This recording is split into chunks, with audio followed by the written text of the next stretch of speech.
ही निरंकार इंसान बहुत ही होशियार समझ रहा है अपने आप को। मुबारक है, यहाँ जो भी हमें प्राप्ति हो रही है, उपलब्धियाँ मिल रही हैं, पर मानव तन तो मिला ही सिर्फ और सिर्फ हमें परमपिता परमात्मा के लिए था, निज स्वरूप की पहचान करने के लिए था, निज घर में बैठने के लिए था, आवागमन से मुक्ति के लिए था।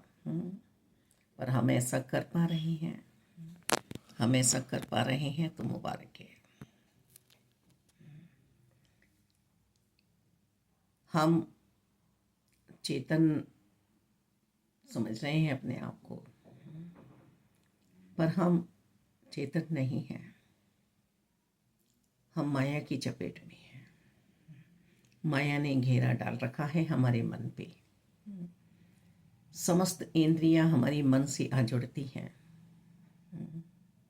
बुद्धि भी हमारी मन से जुड़ी है।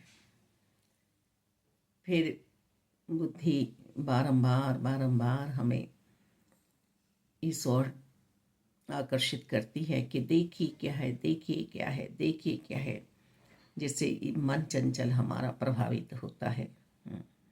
पर हम विवेक से काम नहीं ले रहे हैं। प्रभु ने विवेक देकर भेजा है कि हे मानव, तू सावधान रहे, तू मेरी पहचान कर। पर हम ऐसा तो कर ही नहीं रहे हैं। हम कितने होशियार, कितने समझदार अपने आप को समझ रहे हैं। ऐसी बात नहीं है कि हमें सब कुछ छोड़ के समाधि लेनी है। नहीं, हमें संसारिक सारे क्रियाकलाप करने हैं। सिर्फ मन में प्रभु परमात्मा निराकार दाता की मूर्त विराजमान हो जाए, सतगुरु जी की कृपा से ये ब्रह्म ज्ञान की दात प्राप्त हो जाए। सतगुरु जी बिना गति नहीं है।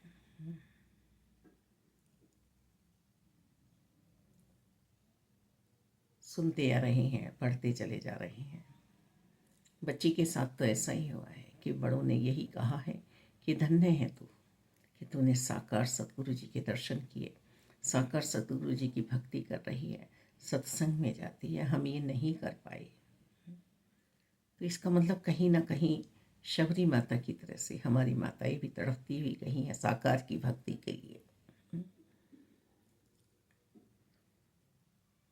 साकार की भक्ति के लिए तड़पती हुई गई है हमारी माई भी, माताएं भी। आज ये समय पर आए हुए सदगुरु माता सुदीक्षा जी हमें निरंकार प्रभु परमात्मा की पहचान करा रही हैं, निज स्वरूप में बैठा रही हैं। स्थान पर जाकर ये अलग जगा रहे हैं। राजपिता जी भी हमें पूर्णतः समझाने का प्रयास कर रहे हैं कि वैराग्य सिर्फ और सिर्फ भक्ति का करें, प्रभु के लिए हो जाए वैराग्य। हटाया नहीं जा रहा है, समझाया जा रहा है कि तन मन धन निरंकार का है, निरंकार का ही समझना पहला प्रण है। ये दूसरा प्रण है किसी की जाति वाति पर उंगली नहीं उठानी है। हरि का भजे सो हरि का होए। तीसरा प्रण है किसी के खाने पीने पर उंगली नहीं उठानी है। अपनी अपनी इच्छा अनुसार खा रहे हैं। कोई जगह ऐसी है कि कहीं चावल ज़्यादा हो रहे हैं, कहीं अनाज ज़्यादा हो रहा है, कहीं कुछ और खाया जा रहा है, पर हमें इससे मतलब नहीं है। हमें सिर्फ और सिर्फ जो मन प्रभु परमात्मा निराकार दाता रखा है, भक्ति कर रहा है, वो हमारा है, वही सर्वोपरि है। गोरे खाले का भेद नहीं है, अनपढ़ विद्वान का भेद नहीं है।